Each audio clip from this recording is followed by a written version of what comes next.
Hey guys, in this quick video, I'm gonna answer one of our most asked questions about saving into databases.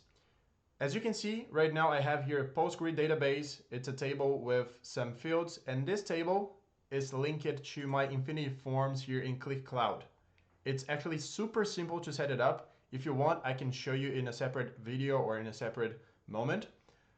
This is just Qlik, so I can filter the objects, I can do whatever I want here, and I can now enter values in forms. So let's say that the budget for this combination here will be 1,500, and I can enter some comment here like first comment. Now, when I click in recalculate, I can rerun the query. In the meantime, the app is reloading here in the background. And as you can see, I have now the combination of that key, the budget value, the difference, the comment, and who saved what and when.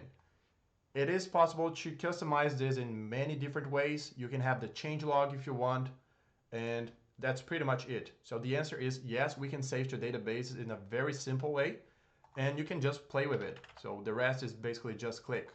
Now if I enter some values here, I will just click here and recalculate. We'll see the values coming through again.